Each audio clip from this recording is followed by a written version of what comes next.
প্ৰথমতে সকলোকে আমাৰ ইউটিউব চেনেল বিশাল বগলৈ স্বাগতম জনাইছোঁ আৰু মানে আজি এটা অলপমান বেলেগ টাইপৰ ভিডিঅ' লৈ আপোনালোকৰ মাজত আহি গৈছোঁ আৰু মানে এটা মানে বস্তু আহিছে আপোনালোকে কিছুমানে গম পাইছে মানে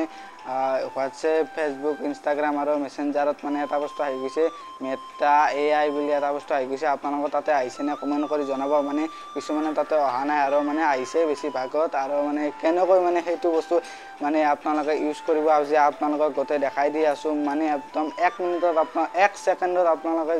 এটা কুৱেশ্যন কৰিলে 1 ছেকেণ্ড নালাগে মানে 1 ছেকেণ্ডত আপোনালোকৰ মানে কুৱেশ্যনৰ এনসাৰ মানে দি দিব এই মেটা AI কেনেকৈ দিব আপোনালোকক গোটেই দেখাইছোঁ আৰু এটা মানে মই আপোনালোকক স্ক্ৰীন ৰেকৰ্ড কৰি দেখাই আছোঁ কেনেকৈ মানে আপোনালোকে এইটো মানে ব্যৱহাৰ কৰিব আৰু প্ৰথমতে মই হোৱাটছএপ অন কৰিছোঁ আৰু হোৱাটছএপৰ তলত যে সেয়া দেখিছে আপোনালোকে নীলা এটা গোল তাত ক্লিক কৰিব তাৰপিছত আপোনালোকৰ কণ্টিনিউ বুলি আহি যাব কণ্টিনিউটো ক্লিক কৰি ল'ব তাৰপিছত এনেকৈ মানে আহি যাব দেখিছে আপোনালোকে মই আগতে মানে কুৱেশ্যন কৰিছিলোঁ সেইকাৰণে মানে মোৰ কণ্টিনিউ বুলি নাহিল আৰু এইফালে দেখিছে আপোনালোকে মই ইয়াত এতিয়া তাৰপিছত কণ্টিনিউ কৰাৰ পিছত আপোনালোকে কুৱেশ্যন সুধিব পাৰে আৰু এতিয়া মানে মই কুৱেশ্যন সুধিছোঁ আসাম হিষ্টৰী আৰু অসমৰ হিষ্টৰী মানে সুধিছোঁ কেনেকুৱা কি আৰু এইফালে দেখিছে আপোনালোকে 1 ছেকেণ্ডত এনেকৈ মানে কুৱেশ্যনৰ এনসাৰ আহি গ'ল দেখিছে আপোনালোকে কি ধুনীয়াকৈ এনেকৈ মানে এনসাৰটো দি দিছে এটা হিষ্টৰী অফ আসাম এনেকৈ মানে কিছুমান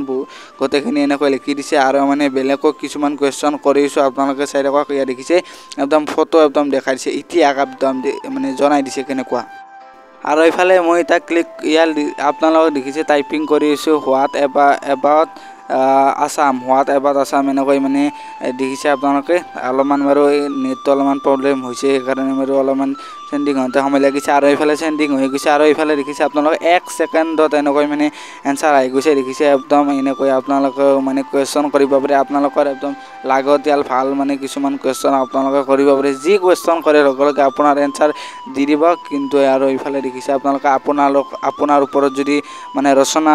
লাগে ৰচনা আপোনালোকৰ মানে এনেকৈ কৰি দিব আৰু এটা মানে মই ডিম্পু দাৰ ওপৰত মানে কুৱেশ্যন কৰিম আৰু ডিম্পু বৰুৱা হিষ্টৰী এনেকৈ মানে মই টাইপিং কৰিছোঁ আৰু এটা মানে এনসাৰ কি আহে নাজানো বাৰু এনসাৰ বা কি দিয়ে আপোনালোকক দেখাই আছোঁ আৰু এইফালে দেখিছে আপোনালোকে এনেকৈ মানে ক্লিক কৰিছোঁ আৰু এইফালে মানে এটা এনসাৰটো ইয়াৰ দেখিছে আপোনালোকে here is the history of Dimpu Baruah early life Dimpu Baruah was born on August 6, 1995 এনেকৈ মানে সকলো তেওঁৰ হিষ্টৰী একদম আহি গৈছে দেখিছে আপোনালোকে তেওঁৰ জন্ম ক'ত তেওঁৰ মানে এইফালে দেখিছে আপোনালোকে চিলভাৰ প্লে বটন পোৱা ক'তো এনেকৈ মানে লিখি দিছে আৰু ফটো এনেকৈ মানে আহি গৈছে আৰু এইবাৰ মানে মই কুৱেশ্যন কৰিছোঁ মানে মংগল গ্ৰহত ঘৰ বান্ধিলে কেনেকুৱা হ'ব আৰু মানে এতিয়া মই কুৱেশ্যন কৰিছোঁ ইয়াত দেখিছে আপোনালোকে imaging A house in March আৰু বা কি আহে আপোনালোকক দেখাই আছোঁ বাৰু আৰু এইফালে দেখিছে একদম টাইপিং হৈ আছে দেখিছে এয়া আপোনালোকক দেখাই আছোঁ অলপ সময় লাগিব বাৰু তাৰপিছত এনেকুৱা আহি যাব আৰু এইফালে এখন ফটো দেখিছে আপোনালোকে এনেকুৱা এখন ফটো দেখিছে আৰু মানে মংগল গ্ৰহত ঘৰ বান্ধিলে এনেকুৱা মানে ঘৰ হ'ব দেখিছে আপোনালোকে কেনেকুৱা ঘৰ হ'ব দেখছি গাইছ এনেকুৱা মানে ঘৰ হ'ব